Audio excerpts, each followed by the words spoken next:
શ્રેયા એક ઇન્ડિપેન્ડન્ટ અને એમ્બિશિયસ છોકરી હતી. અમદાવાદમાં એક આર્કિટેક્ટ તરીકે કામ કરતી.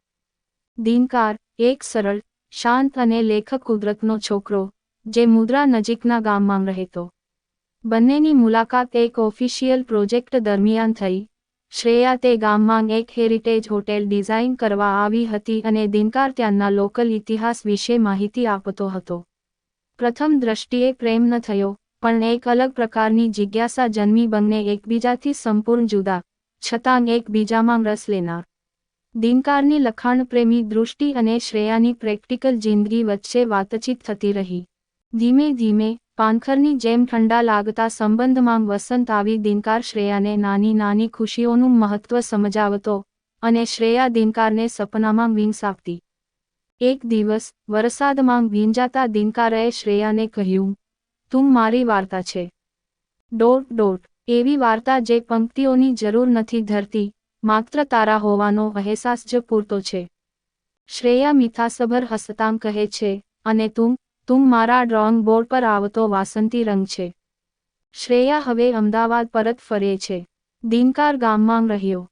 બંનેએ વચન આપ્યું હતું કે સપ્તાહમાં એકવાર મળશે, પરંતુ વ્યસ્ત જીવન અને અણધાર્યા સંજોગો સંબંધને કસોટી પર મૂકે છે. શ્રેયા શહેરના તેજ સ્પર્ધાત્મક વાતાવરણમાં ગુમ થતી જાય છે.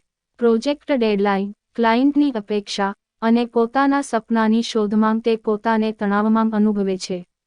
દિનકાર હજુ પણ રોજ નવા વિચારો લખતો રહે છે, પણ હવે એ વિચારોમાં શ્રેયા હોય છે. એ સુંદર યાદગાર પળો હોય છે, ગુલાબના ફૂલો સાથેની પાંખ જેવી છૂટી જતી ક્ષણો હોય છે. એક રાત્રે, શ્રેયા એની ગેલેરીમાં ઊભી રહીને દિનકારને મેસેજ લખે છે. "દિનકાર, જીવનની કાગળ ઉપર તું એક એવો વર્ણ છે, જે આજે પણ મને કમ્પ્લીટ અનુભવાવે છે." દિનકાર ઉત્તર આપે છે, "અને તું મારા રોજની કોશિશ છે." એ શબ્દ જે હજુ લખાયો નથી, પણ મને કમ્પ્લીટનેસ આપે છે. ચલણ બધું બદલાયું, પરંતુ પ્રેમમાં એક સુગંધ હતી, જે વર્ષો સુધી ટકી શકે. એવી સુગંધ જે નાઈદ દેખાય, નાઈદ સ્પર્શાય, પણ જે લાગણી રૂપે જીવાય. શ્રેયા એક દિવસ દિનકારના ગામમાં પાછી આવે છે, કામ માટે નહીં, પણ દિલ માટે. ત્યાં એક નાનું પુસ્તક પ્રકાશનનું ઇવેન્ટ હતું.